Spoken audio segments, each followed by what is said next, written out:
Baru ketika saya kuliah, Masya Allah saya menemukan sebuah hidayah di situ, dekat sama Quran. Saya juga merasakan, oh Masya Allah, suatu nikmat ya. Dan akhirnya saya sering ke masjid. Udah bilang aja, kamu sekarang temannya Amrozi toh? Kamu sekarang temannya Imam Samudra toh? Pasti kamu itu latihan nembak kan? Dulu.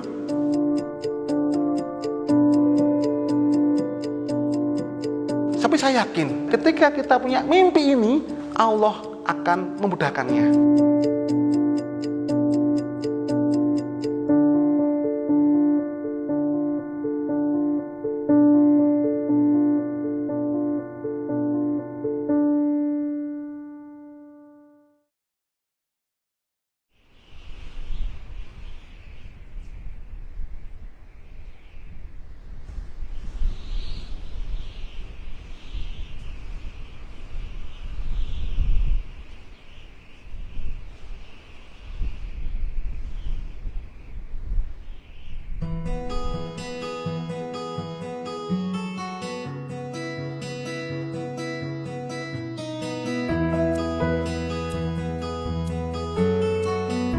Nama saya Kurnianus Bantoro, saya adalah owner dari Argia Group, di mana Argia Group ini hari ini memiliki 2 perusahaan, yaitu CV Argia Teknologi Nusantara, yang kita berfokus kepada jasa konsultan digital marketing. Yang kedua adalah PT Argia Akademi Indonesia, yang kita berfokus menjadi sebuah sekolahan digital marketing dan juga teknologi informasi.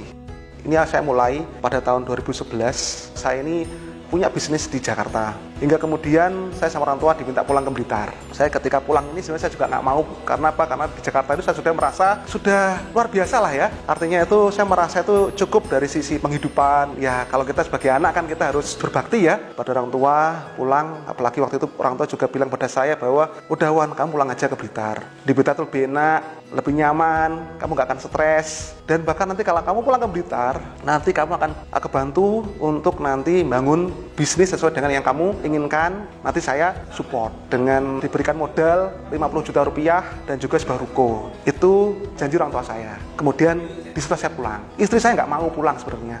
Mas, di Jakarta aja lebih enak mas. Di situ lengkap gitu ya. Apapun ada gitu loh. Tapi saya bilang, yaudah ini kalau orang tua udah pulang, udah minta gimana lagi gitu lah. Apalagi ini orang tua saya ya ini sudah pensiun, kangen sama cucu-cucunya, maka udahlah kita pulang aja sambil berbakti, sambil nanti mungkin merawat mereka kalau katakanlah nanti sakit dan sebagainya. Hari pertama kami di Blitar, baru pulang, ternyata yang terjadi di luar ekspektasi kami. Udah boyongan kan, nyampe Blitar, tiba-tiba ibunda saya waktu itu, dia bilang seperti ini, Wan, ini ada dokumen, kamu tanda tangan ini malam ini juga. Apa itu Bu? Udah kamu buka aja dulu. Warnanya mapnya kuning gitu kan. Di sana ternyata tertera calon penerimaan PNS. Nah, detailnya ada di situ. Kamu tanda tangan ini, maka nanti kamu masuk menjadi PNS, masuk ke Kominfo. Saya bilang, "Loh Bu, mohon maaf sekali Bu. Saya pulang ke Blitar, ya Bu ya, saya tidak ingin menjadi seorang PNS. Saya ingin ya Bu ya, memulai lagi bisnis yang sudah saya bangun di Jakarta ini. Saya pengen bangun lagi di Blitar." Enggak, kalau kamu ini tidak tanda tangan, maka kamu bukan anak saya. Waduh, kamu durhaka. Waduh gitu kan. Kemarin kita tidak ada perjanjian seperti ini. Janji ibu adalah ketika saya pulang, maka ibu akan bantu saya support membangun kembali bisnis di Kota Blitar. Enggak, pokoknya kamu harus tanda tangan ini sekarang. Kalau kamu sekarang nggak tanda tangan, ya sudah. Kamu bukan anak saya, dan saya nggak mau lagi bicara sama kamu. Bahkan saya ingat kata-kata istri saya, bagaimana lagi mas, kita pulang kan niat kita itu untuk berbakti sama orang tua. Ya sudah, kita coba jalanin ini di Blitar. Kita coba cari jalan lain. Kalau misalnya memang ibundanya Mas Awan tidak mendukung kita, ya sudah. Kita coba cari jalan lain. Ingat Mas Awan, barang siapa yang bertawakal sama Allah, maka Allah akan memberikan rezeki dari jalan yang tidak disangka-sangka ya. Akhirnya saya coba bisnis saya yang di Jakarta, yang namanya Edunusa itu, saya coba buka di Blitar. Saya izin Mas Didin waktu itu, saya bikin banner-banner di sini, pelatihan, toko online. Waktu itu memang eranya toko online ya, karena tahun 2010 akhir itu ya, sampai 2011, Tokopedia baru aja muncul. Orang-orang waktu itu ketika mau jualan online harus bikin toko online. Saya buka di Blitar. Nyatanya apa? Nggak laku ya. Nggak laku. Orang Blitar ngerti kayak gitu zaman itu ya. Nggak paham. teman-teman SMA saya yang masih di Blitar siapa ya? Saya pengen silaturahim nih gitu. Di Facebook saya posting seperti itu. Loh, ada WhatsApp waktu itu ya? Nggak ada WhatsApp. Kita komunikasi pakai email atau pakai Facebook. Alhamdulillah waktu ada teman SMA saya yang langsung respon, namanya Mas Taufan Rezafri. Ada Mas Awan gitu. Saya main ya, boleh. Kita ngobrol waktu itu. Terus saya curhat. Mas Jeffrey, Mas saya tuh bingung Mas. Saya tuh kan pulang ke Blitar tuh kan karena permintaan ibunda saya waktu itu. Namun ketika saya nyampe Blitar ini ternyata ibunda saya pengen jadi PNS. Bahkan hari ini Mas Jeffrey, ini sudah hari keempat saya di Blitar. Namun rupanya ibunda saya nggak mau ngajak ngomong sama saya. Mas, bisa nggak bantu saya? Di Blitar ini, barang apa yang bagus yang bisa saya jualkan online? Saya punya om yang lagi produksi bikin tas batok kelapa. Barangnya bagus-bagus. Nah, singkat kata, kita coba online-kan. Ya, sampai 1 bulan 2 bulan itu ya kita coba berupaya melakukan ini, namun rupanya tidak ada hasil penjualan yang bagus. Sampai ada pameran di Jakarta, kita ikut, kita ke Jakarta waktu itu dengan uang sisa saya, kita berangkat ke Jakarta, kita ikut pameran, rencana 3 hari, barangnya nggak laku. Sampai pusing, karena pusing ya saya stres, akhirnya barang ini saya kasih ke pengunjung yang datang, sambil saya kasih kartu nama. Tujuannya mungkin gitu ya, niat saya, kalau nanti dia pengen tas batok, nanti order ke saya. Tapi ya malah habis ya, kita nggak bisa pulang. Untungnya waktu itu kita nggak nginep di hotel ya, kita nginep di rumah sahabat saya, guru saya nginep di situ, yang awalnya 3 hari, ini mundur sampai 1 bulan. Hampir setahun kemudian, setelah pulang dari Jakarta, baru kemudian saya melihat, Mas Jeffrey ini ternyata dia punya kemampuan coding. Akhirnya saya bilang seperti ini, Mas Jeffrey, bagaimana kalau hari ini kita kolaborasi, ya? Saya yang akan marketing, ya. Mas Jeffrey bikin websitenya. Wah, boleh. Terus apa namanya Mas Awan? Apa ya? Saya pengen ada kata-kata cahayanya. Karena saya pengen usaha kita nanti Mas Jeffrey itu bisa menginspirasi banyak orang. Bisa menjadi cahaya bagi sekitarnya. Loh, apa namanya? Mungkin namanya Nur gitu, gimana? Nur website. Wah, masa Nur website sih gitu kan? Live website, apa mana gitu kan? Udah, coba kita pakai Google Translate ya. Kita ketikkan cahaya di situ, kita coba terjemahkan dari bahasa yang hurufnya A, Azerbaijan, sampai yang Z ya. Ternyata kita ketemu sebuah arti yang bagus, itu dari bahasa Baskui. Namanya adalah cahaya sama dengan argia dalam bahasa Baskui. Nah, di hari itulah kami melahirkan argia ini, tepat pada sekitar tanggal 10 Agustus tahun 2011. Dengan modal itu, oke Mas, ini nama udah ketemu, kita butuh bikin website, kita butuh bikin kartu nama, saya butuh dana sekitar segini, Rp750.000, kira-kira bagaimana? Ya sudah Mas Wawan, pakai gajiku dulu. Ini dari apoteker, kita bikin argia ini. Masih belum CV waktu itu, tapi ketika akhirnya, ya beberapa bulan kemudian, saya ketemu dengan sahabat ngaji saya, dia tahu kalau saya lagi bikin sebuah perusahaan IT, dia bilang seperti ini, Mas Awan bikin CV, ya, bikin CV, saya kasih modal Rp1 juta. Oh gitu Mas, iya Mas, bikin CV nanti tak bantu marketing, nanti nyari-cari proyek-proyek di pemerintahan. Oh siap Mas, saya dikasih 1 juta, baru kemudian saya bikin CV, bikin legalitas, dan benar 2 bulan kemudian ketika CV ini jadi, saya dapat proyek dari beberapa pemerintahan, dan alhamdulillah dari awalnya saya dengan Mas Jeffrey ya, modal Rp750.000, kemudian kita berkembang sampai saya mungkin punya sampai hampir 20 orang karyawan. Wah, seperti itu ya. Jadi, ya secara singkat seperti itu ya. Panjang ya.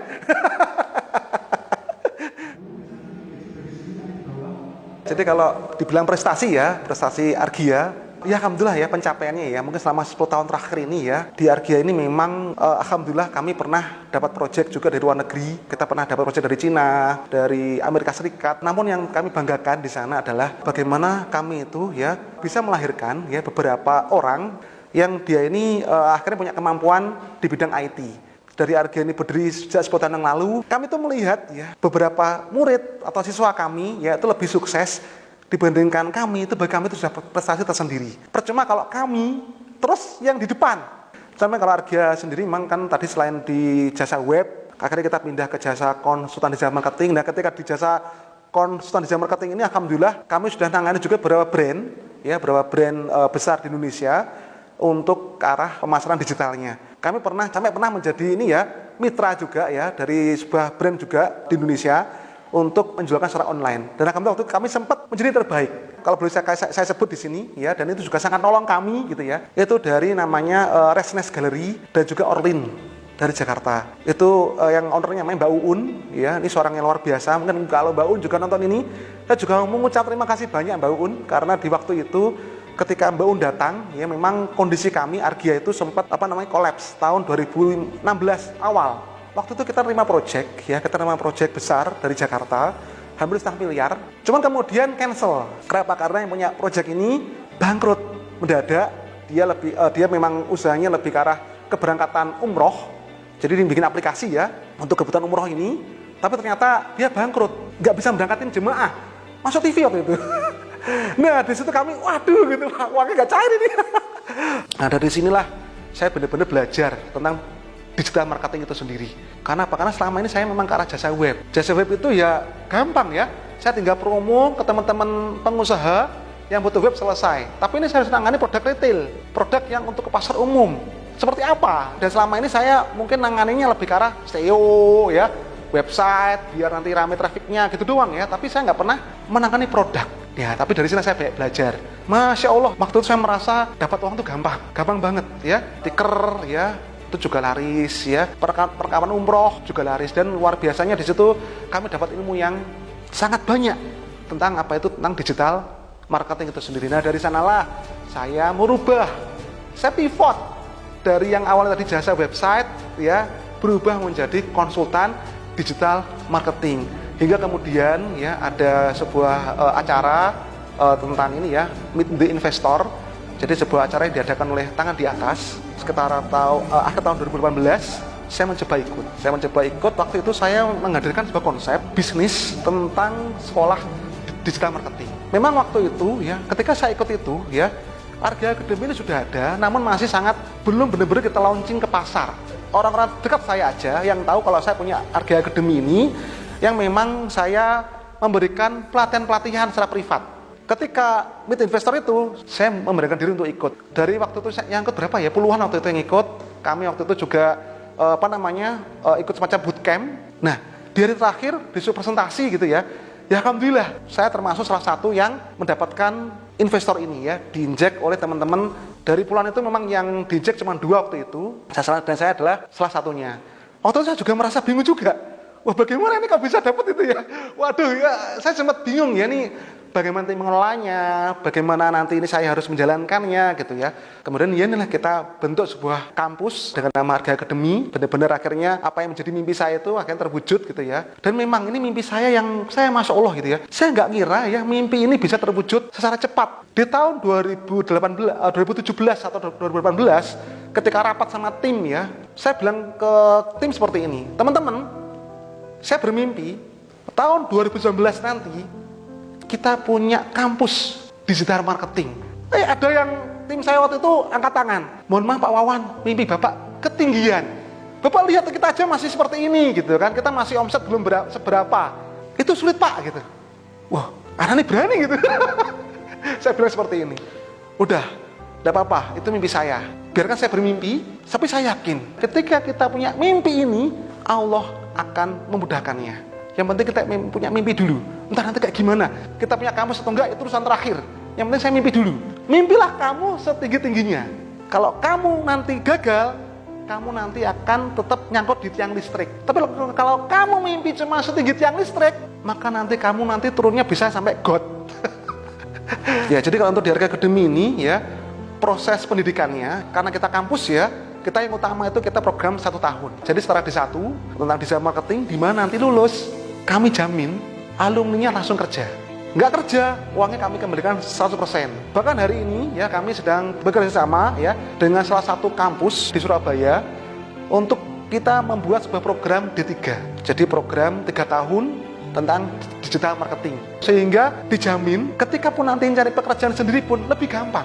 Bahkan kalau misalnya ada yang request, Pak Wawan, saya pengen tenaga digital seperti ini. Kami saya bantu untuk apa? Untuk menciptakan tenaga digital. Ketika kita sebagai perusahaan rekrut seorang tenaga digital, biasanya kita harus mentraining dulu. Karena mungkin dia belum siap, mungkin dia belum paham gitu ya. Tapi kalau di Argia Academy ya, requestnya Anda itu apa? Kami akan bantu siapkan. Pak Wawan, saya pengen ya tim saya nanti itu jago closing. Oh siap, kami akan bantu ya menciptakan orang-orang ini jago closing. Pak Wawan, saya pengen tim saya nanti Pak jago SEO. kita siapkan. Pak, saya mau butuh yang jago Facebook Ads. Oke, kami siap. Seperti itu ya. Jadi singkat kata, memang kalau kami di Arga Academy ini ya, kami memang menyesuaikan dengan kebutuhan industri. Bahkan benar-benar langsung. Tidak hanya by teori, atau kita hanya melihat kira-kira sekarang di pasar tuh butuhnya apa sih? Enggak. Kita malah langsung berkonsultasi dengan perusahaan tersebut. Anda butuhnya apa? Mari Pak, saya bantu siapkan Pak ini Pak. Jadi saya tuh dalam hidup tuh memang kayak, saya merasa tuh kayak penuh dengan drama. Jadi dulu pernah saya tuh pengen bunuh diri sampean. Mungkin ini juga cara Allah untuk menterabiah saya, untuk mungkin mendidik saya. Jadi waktu itu ya ketika saya masih kuliah, saya ini menjadi salah satu calon mahasiswa terbaik. Semester pertama itu IPK saya sangat tinggi sekali. Mungkin nggak masuk akal. Saya pun juga merasa nggak masuk akal. Kenapa? Karena saya selama sekolah dari SD sampai SMA, saya tuh nggak pernah mendapatkan prestasi yang sangat tinggi. Hampir tidak pernah saya. Paling maksimal itu paling cuma ranking 2 lah. Karena saya kuliah di Sekolah Tinggi Telkom atau SMT Telkom, sekarang namanya menjadi Universitas Telkom. Itu dengan passion saya. Di situ saya ngambil jurusan informatika. Benar-benar bagi saya itu tuh seneng banget, saya seneng, suka gitu loh. Jadi ketika kuliah itu tuh, ya saya tuh enak lah ya, nggak merasa beban. Sampai akhirnya ketika ujian itu ya, UAS dan sebagainya ya, semester pertama itu tuh nilai saya yang terbaik, tertinggi semua. Yang waktu itu di total, memang saya malah tertinggi sekampus. Nah, dengan perasaan bangga seperti itu, saya pulang ke Blitar, mengabarkan informasi ini pada orang tua saya. Saya pulang naik kereta ya, cuapek gitu ya, sore lah ya, sore menjelang paling maghrib gitu ya, baru nyampe. Saya baru buka pintu ya, Assalamualaikum gitu kan. Orang tua saya nggak jawab salam. Wan, masuk. Wan, sini. Wah, apa ini? Saya masih pakai tas gitu, Saya buka pintu gitu kan. Oh iya Bu, duduk. Kamu duduk sekarang. Kamu sekarang temannya Amrozi toh? Kamu sekarang temannya Imam Samudra toh? Loh. Maksudnya apa? Karena memang waktu itu ya, itu habis pengeboman Bali. Kalau nggak akhir tahun 2002, 2003 mungkin saya pulang ya. Itu memang di Bali itu habis ada kejadian bom besar itu ya. Saya kaget, saya digituin. Loh enggak Bu, saya di Bandung itu, saya kuliah itu ya belajar. Enggak, kata teman kamu, ya kamu itu kalau udah ke masjid, enggak pulang-pulang. Pasti kamu itu latihan nembak kan? Loh, apa hubungannya Bu masjid dengan nembak? Udah ngaku aja. Bu, enggak, saya enggak seperti itu. Saya di sana saya belajar Bu. Insya Allah saya yang terbaik. Enggak mungkin. Kamu selama ini enggak pernah dapat nilai bagus. Enggak, kamu pasti bohong. Udah ngaku aja. Pak, ada Pak, anakmu Pak. Nyapo. Bapak saya kayak gitu. Ini anakmu ngebom. Loh, iya toh, ngebom di mana? Waduh gitu kan. Saya sampai, enggak udah. Besok kamu tak bagian kiai, biar kamu normal. Karena memang ketika saya pulang itu saya pakai jenggot. Jenggot saya memang ya ada jenggotnya. Celana saya cingkrang waktu itu. Selama di Bandung itu memang saya belajar ngaji ya. Kan terus orang gini, saya tuh baru bisa baca Quran, ya saya baru bisa baca Quran, saya baru benar-benar bisa merasakan nikmatnya sholat, itu ketika saya di kuliah. Iya, saya ketika SD itu saya tuh udah bisa ngaji. Pelajaran yang paling saya takut itu pelajaran agama Islam. SMP itu saya dibully sama guru saya. SMA apalagi, saya nggak bisa baca Quran. Baru ketika saya kuliah, Masya Allah saya menemukan sebuah hidayah di situ, dekat sama Quran. Saya juga merasakan, oh Masya Allah, suatu nikmat ya. Dan akhirnya saya sering ke masjid. Untuk apa ya? Untuk ngaji ya, untuk belajar. Ya saya berdoa, ya Allah berikan hamba ini kemudahan ya Allah untuk menuntut ilmu seperti itu kan. Tapi rupanya ibunda saya ini dapat informasi yang salah dari teman saya yang satu kampung ya, satu Blitar, yang sama-sama juga satu SMA, yang saban hari ibu saya ini melepon beliau karena mungkin itu kasih sayang beliau ya. Beliau mungkin sayang sama saya, takut kalau saya itu terpengaruh macam-macam. Dia tak boleh telepon. Wawan piye? Wawan gimana? Wawan ngapain? Lihat teman saya ini mungkin saking pegelnya atau gimana ya, telepon ngawur ngomongnya. Wawan masih di masjid gak pulang-pulang.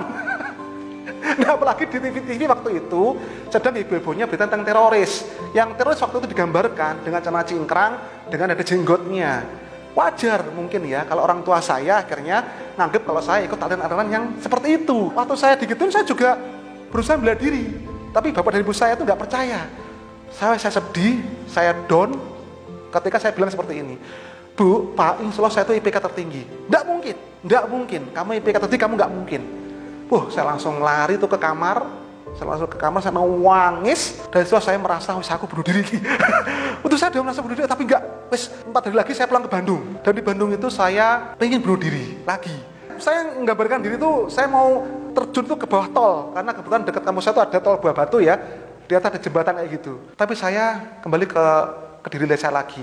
Kalau saya bunuh diri gitu kan, itu kan kata guru saya, nanti kalau bunuh diri nanti di akhirat saya nanti dihukumnya kayak gitu juga gitu kan. Wah, nggak mau saya. Di situ akhirnya saya merasa gini, udah deh, saya nggak jadi bunuh diri, tapi saya nggak mau belajar. Biarin, ini sebagai wujud protes ke orang tua saya. Dan benar akhirnya, ketika akhirnya libur selesai gitu ya, perkuliahan dimulai, saya benar nggak mau belajar. Saya nggak mau belajar, bahkan ujian-ujianmu saya garap seadanya. Kalaupun saya bisa, saya cari yang salah. Akhirnya bener, nilai-nilai keluar. Semester pertama, saya nilainya tertinggi sekampus. Semester kedua, saya terendah sekampus. Dan akhirnya saya, tidak bisa mendapatkan beasiswa akhirnya. Sampai saya dipanggil rektorat, teman-teman saya juga kaget. Dan akhirnya mereka merangkul saya. Wan, kamu kenapa? Kenapa kamu kayak gini? Gitu loh. Ustadz saya waktu itu yang ngejid di masjid pun juga meluk saya. Karena tahu berita itu heboh waktu itu kan. Saya dipeluk, saya cuma dibilang seperti ini. Udah Mas Awan, kalau kamu sekarang ada masalah, ya udah itu ikhlaskan aja. Kamu harus kembali pada dirimu sendiri. Kalau kamu nilai kayak gini, aku tahu kamu tuh nggak mungkin kayak gini gitu loh. Kalau kamu kayak gini, kamu yang rugi kamu sendiri. Ayo bangkit, ayo bangkit. Kenapa? Karena ini untuk kamu sendiri gitu loh, untuk dirimu sendiri. Ayo bangkit, kamu pasti bisa. Saya bilang, saya cerita gini-gini, udah kan kamu bangkit, terus bangkit pokoknya. Lepaskan itu, lepaskan. Udah saya berubah ikhlas, saya berupaya untuk bangkit lagi. Alhamdulillah, semester 3, IPK saya tinggi lagi, di atas 3,5. Sampai kemudian ketika saya lulus, saya tetap menjadi mahasiswa terbaik. Nah jadi alhamdulillah seperti itu ya. Jadi kadang ketika kita punya masalah seperti itu, memang mungkin setan itu akan membisikkan kita untuk ya kayak gitu ya. Entah bunuh diri, entah apa, kayak gitu ya. Tapi ingat ya, bahwa semuanya tadi ada jalan keluarnya. Jangan jadikan bunuh diri itu menjadi jalan akhir. Tapi berupayalah untuk bangkit. Berupayalah untuk cari jalan yang lain. Kalaupun kamu dikecewakan gitu kan dengan orang, jangan jadikan bunuh diri sebagai jalan. Tapi carilah hal-hal lain yang positif untuk kamu bisa bangkit.